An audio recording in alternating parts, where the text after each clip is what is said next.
எல்லோருக்கும் வணக்கம். மேம் பேர் கருணா.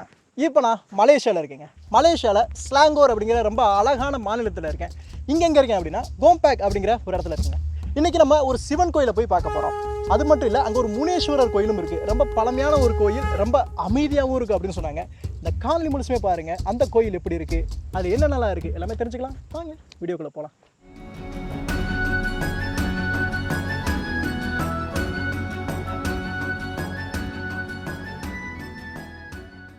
நம்ம இந்த கோயிலுக்கு போகணும் அப்படின்னா இந்த மலை தொடரில் தாங்க போகணும். கடைசி வரைக்குமே பாதைகள் ரொம்பவே அருமையாக அமைச்சு கொடுத்துருக்குறாங்க. நிறையா வண்டிகள் அந்தளவுக்கு இல்லை, கொஞ்சம் கொஞ்சம் வண்டிகள் தான் போயிட்டு வந்துட்டு இருக்கு. நீங்கள் நிறையா பார்த்தீங்கன்னா அந்த சைக்கிளிங்லாம் போயிட்டே இருக்கிறாங்க. நம்ம கீழே இருந்து இந்த கோயிலுக்கு வர்றதுக்கு ஒரு 20 நிமிஷம் ஆகும்.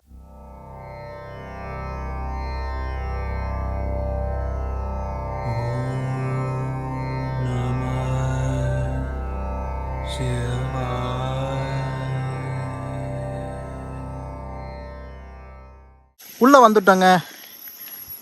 இங்கே பார்த்தீங்க அப்படின்னா இந்த இடத்த பற்றி போட்டிருக்கிறாங்க, ஸ்ரீ ஆத்மா அருள் ஜோதி முனீஸ்வரர் கோயில் அப்படின்னு போட்டு சின்ஸ் 1936 இந்த கோயில் இருக்கதா சொல்லியிருக்காங்க. ரொம்பவுமே நல்ல விஷயம் இல்லை. இங்கே மக்களும் வந்திருக்காங்க, நிறைய பேர் பார்த்தீங்கன்னா கோயிலுக்கு வந்திருக்கிறாங்க.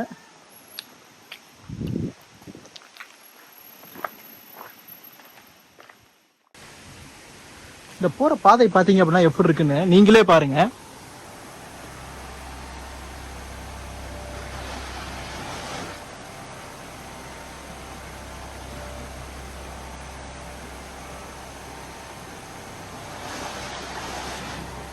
ரொம்பவுமே நல்லா இருக்கு இந்த இடம் பார்க்கறதுக்கு.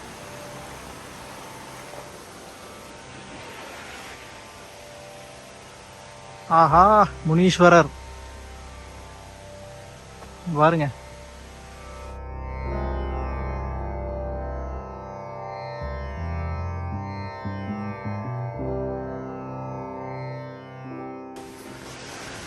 இதை தாண்டி போனோம் அப்படின்னா அந்த பழைய ஆசிரமமும் ஒரு சிவன் பெருசா வச்சிருக்கிறாங்க, அங்க போக முடியும்.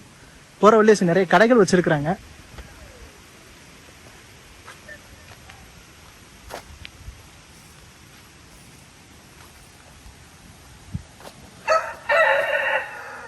ஃப்ரீங்களா இல்ல அந்த டொனேஷன்?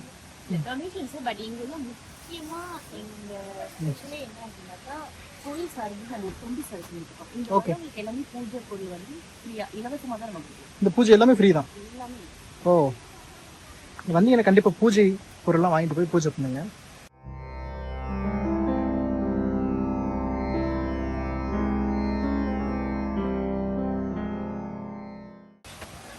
அங்கதான் உங்களை கூட்டு போறேன்.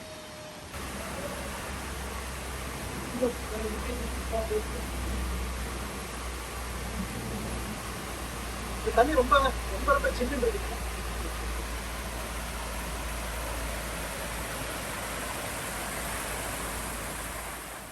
இந்த கோவில் பார்த்துக்கிட்டிங்கன்னா மலேசியா கோலாலம்பூரில் இருந்து கிட்டத்தட்ட ஒரு 35 கிலோமீட்டர் தொலைவில் இருக்குங்க. நமக்கு வர்றதுக்கு ஒரு 3/4 மணி நேரம் ஆகும்.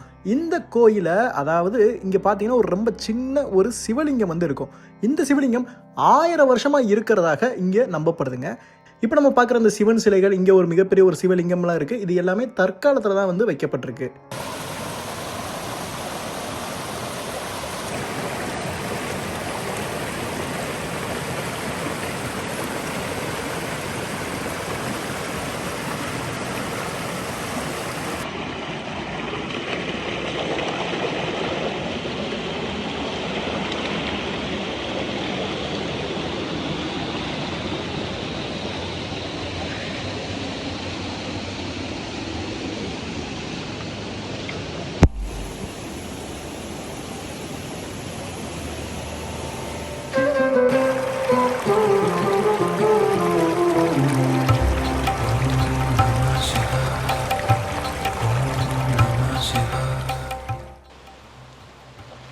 ரொம்ப அழகான ஒரு சிவலிங்கம் அப்படின்னு சொல்லலாம். எப்பவுமே 24 மணி நேரமும் சிவபெருமானுக்கு அபிஷேகம் பண்ற மாதிரி இங்க ஒரு செட்டப் பண்ணியிருக்காங்க. அதாவது என்ன பண்ணியிருக்காங்க அப்படின்னா, இப்போ நம்ம வந்தோம்லங்க, ஸோ இதுதான் அந்த ஒரு ஃபால்ஸுங்க. சரியா, இங்க ஒரு இயற்கையான ஒரு நீரோடை இருக்கு. இதுல இருந்து இந்த மாதிரி பைப் கனெக்ஷன்லாம் எடுத்து அதை சிவபெருமானுக்கு அப்படியே 24 மணி நேரமும் விழுகிற மாதிரி பண்ணியிருக்கிறாங்க.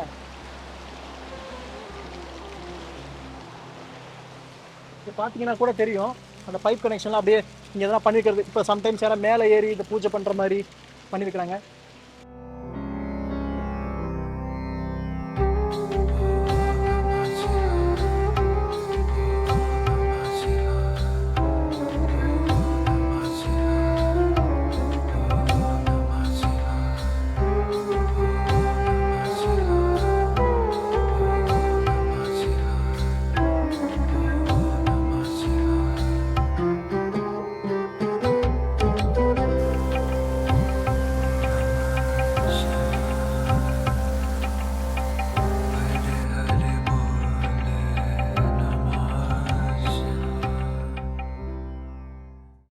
இது ரொம்பவுமே அழகான, ரொம்ப அமைதியாக இருக்கக்கூடிய ஒரு மலைத்தொடரில் இருக்கக்கூடிய ஒரு அழகான ஒரு கோயிலுங்க. மகா கங்காதரேஸ்வரர் ஆலயம் அப்படின்னு சொல்லலாம்.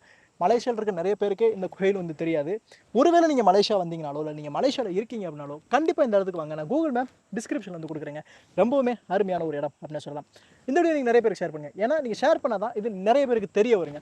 இந்த வரலாறு என்று பகிரப்பட்டால் மட்டும் தான் இந்த வரலாறு அடுத்த தலைமுறையினரால் அறியப்படும். இணைந்தே இருங்க. இதே மாதிரி நமக்கு தெரியாத, நம்மளை போக முடியாத பல வரலாற்று இடங்களையும் பல அழகான ஒரு ஆன்மீகம் நிறைந்த இடங்களையும் உங்கள்கிட்ட கொண்டு வந்து நான் சேர்க்குறேன். அடுத்த ஒரு பயணத்தில் சந்திக்கலாம். நன்றி.